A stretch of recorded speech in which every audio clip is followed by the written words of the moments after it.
इस सच और झूठ के बीच कभी कभी एक निर्दोष भी पिस जाता है। पर क्या ही फर्क पड़ता है अगर वो व्यक्ति निर्दोष भी साबित हो जाए।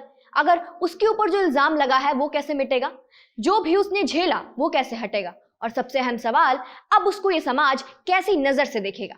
नमस्कार, स्वागत है आपका जनता जंक्शन में और मैं हूं आपके साथ सृष्टि श्रीवास्तव। आज हम आपको सुनाएंगे एक ऐसे निर्दोष व्यक्ति की कहानी जिसने 20 साल जेल में गुजारे, और वो भी बिना कोई गुनाह किए। ऐसी कहानी जिसे सुनकर शायद आपकी भी आंखें नम हो जाए। विष्णु तिवारी, 2000 में इसके ऊपर रेप का आरोप लगा था, जिसमें इसे दोषी मानते हुए जेल भेज दिया गया था, और आज 20 साल बाद हाई कोर्ट ने उसको निर्दोष करार दे दिया। विष्णु यूपी के ललितपुर का रहने वाला है। आज तक में छपी रिपोर्ट के हिसाब से उसके घर में विष्णु के साथ साथ 5 लोग रहते थे। विष्णु के माँ बाप और 2 भाई।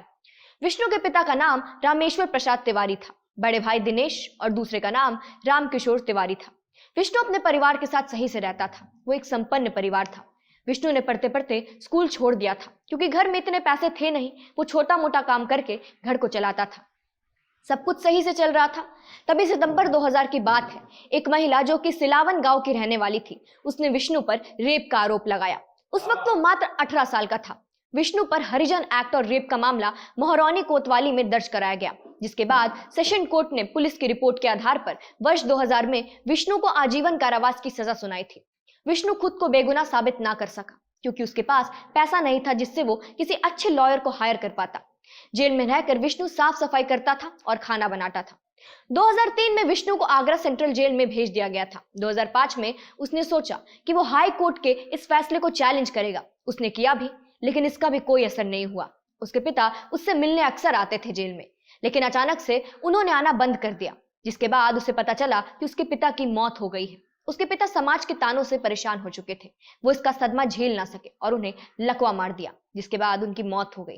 पिता की मौत के बाद विष्णु के बड़े भाई की भी मौत हो गई। धीरे धीरे सब खत्म हो गया और कुछ दिन बाद विष्णु के एक और भाई की मौत हार्ट अटैक के कारण हो गई।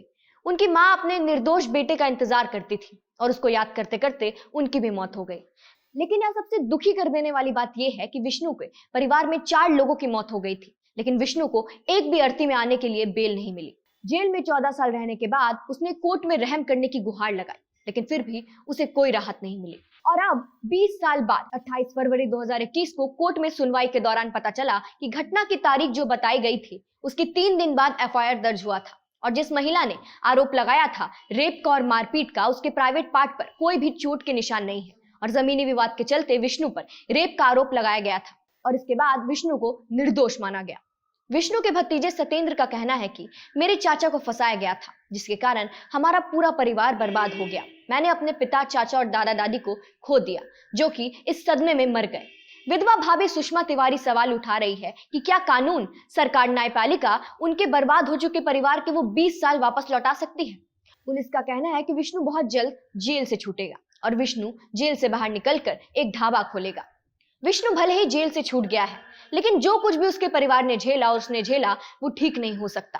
कानून तो बना है, पर कुछ लोग उसका गलत इस्तेमाल करके किसी की पूरी जिंदगी बर्बाद कर देते हैं, और इसी झूठ के कारण जिनके साथ सच में गलत होता है उनको इंसाफ नहीं मिलता।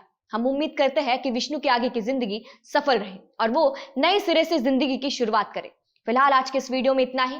इसी के साथ देखते रहे जनता जंक्शन। हमें यूट्यूब पे सब्सक्राइब करें, फेसबुक पे लाइक करें और ट्विटर पे फॉलो करें। और अगर आप चाहते हैं कि हम इसी तरह बेबाक अंदाज में पत्रकारिता करते रहे तो स्क्रीन पर दिख रही डिटेल्स पर डोनेशन दें। धन्यवाद।